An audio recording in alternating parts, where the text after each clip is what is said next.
하원 감독 공화당 의원들은 조 바이든 대통령이 헌터 바이든의 외국 사업 거래로부터 재정적으로 이익을 얻었다는 직접적인 증거가 없어도 조 바이든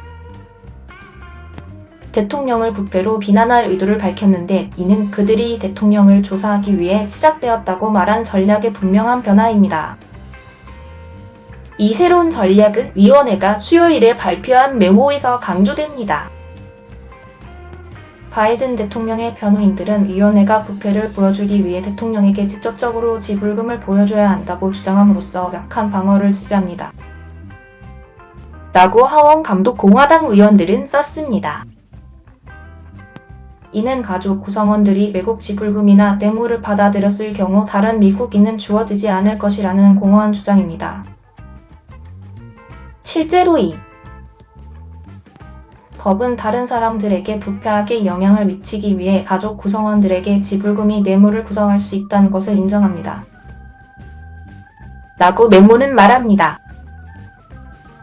위원회는 기업들이 외국 관리에게 부패하게 영향을 미치는 간접적인 방법으로 공무원의 가족과 같은 제3자에게 지불금이나 선물을 준다면 FCPA를 위반할 수도 있습니다.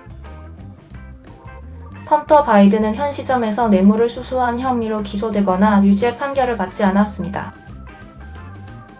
이 메모는 많은 하원 공화당 의원들, 그리고 확실히 공화당 대선 선두주자인 도널드 트럼프가 명확한 사실 확인 없이도 현직 대통령의 탄핵을 추구하기 위해 점점 더 북소리를 내고 있는 것을 뒤따릅니다.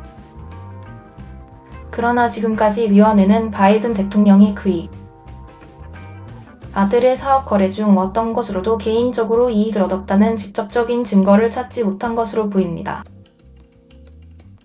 공화당 의원들은 이제 그럴 필요가 없다고 주장하고 있습니다. 바이든 행정부나 소수당의 어느 누구도 바이든과 그 동료들이 외국인 지불금 2천만 달러와 얻는 대가로 어떤 서비스를 제공했는지 설명하지 않았습니다. 메모에 적혀 있습니다. 백악관은 조 바이든이 아들의 외국 사업 거래로부터 직접적으로 이익을 얻었거나 헌터 바이든의 얽힘이 부통령 시절의 의사결정에 영향을 미쳤는지에 대한 증거를 아직 찾지 못했기 때문에 코머의 조사가 정치적 목적을 위해 고안되었다고 오랫동안 주장해 왔습니다. 바이든 대통령은 그의 아들의 어떤 사업 거래에다 관여하지 않았다고 부인했습니다. 메모 공개 후의 성명서에서 이안 샘스 백악관 대변인은 오늘 감독위원회의 공화당 하원의원들은 수년된 뉴스와 말도 안 되는, 그리고 잘못된 방향으로 가득 찬 또 다른 메모를 공개했지만 눈에 띄게 다시 한번 실종되었지만 바이든 대통령과 관련이 있습니다 하고 말했습니다. 감독위원회의 최고 민주당 의원인 메릴랜드의 제이미 라스키는 공화당은 탄핵 조사에 대한 근거 없는 요구를 정당화하고 세 가지 다른 사건에서 트럼프 전 대통령의 수십 번의 뛰어난 중범죄 혐의로부터 주의를 산만하게 하기 위해 투명하고 점점 더 당혹스러운 시도로 반복적으로 증거를 왜곡하고 잘못 특징지었습니다. 라고 덧붙였습니다. 이 메모는 헌터 바이든이 바이든 가족을 부유하게 만들기 위해 전 세계에 그의 아버지의 브랜드를 파는 것은 조 바이든과 관련된 부패와 뇌물이 있었다는 것을 증명하기에 충분하다고 주장합니다. 켄터키 출신 공화당 제임스 코머 위원장은 성명에서 조 바이든 부통령이 부통령 재임 기간 동안 헌터 바이든이 카자흐스탄, 러시아, 우크라이나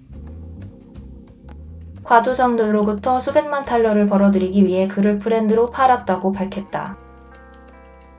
조 바이든 본인을 포함한 바이든 네트워크에 대한 접근 외에는 실질적인 서비스가 제공되지 않은 것으로 보입니다. 그리고 헌터 바이든이 전달한 것으로 보입니다. 하지만 헌터 바이든의 사업 동료인 데곤 아처는 지난주 감독위원회에서 헌터가 우크라이나 에너지 회사인 부리스마의 임원들에게 자신이 미국 정책에 영향력을 행사하고 있다는 잘못된 인상을 주었다고 증언했습니다. 아처는 헌터 바이든이 아버지에게 접근하는 환상을 팔았다고 말했고, 아처는 패널에게 조 바이든의 어떤 잘못도 알지 못했으며 당시 부통령이었던 조 바이든이 사업 파트너들과 회의하는 동안 스피커폰으로 연결된 것을 20번 기억하며 중요한 아무것도 논의되지 않았다고 말했습니다. 감독 공화당이 조 바이든을 간접적으로 그의 아들의 사업 거래와 카페 밀라노에서 그의 외국 사업 동료들 존 딜보와 참석한 2014년과 2015년의 만찬과 그가 아들이 부리스마로부터 연간 $100만 받기 시작한 직후 부통령으로 우크라이나를 방문했다고 언급한 유일한 증거입니다.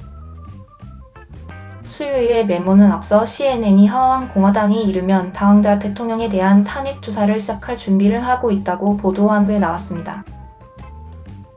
이 메모는 아처가 헌터 바이든이 회의에 관련되지 않았다고 증언했다고 러시아 과도적 옐레나 바투리나가 이전에 알려진 $350만 지불금에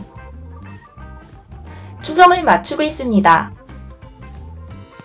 헌터 바이든이 직접적으로 관여하지 않았음에도 불구하고 하원 감독 공화당은 헌터 바이든과 연결된 계좌에 들어가기 전까지 $350만 중 일부가 어떻게 여러 계좌로 송금되었는지 보여주려고 시도하고 있습니다. 그러자 위원회 공화당 의원들은 증거 없이 이 지불이 최초 지불이 이루어진 직후인 2014년 봄 카페 밀라노에서 헌터와 조 바이든을 포함한 바투리나와의 만찬과 연결되었다고 제안했습니다.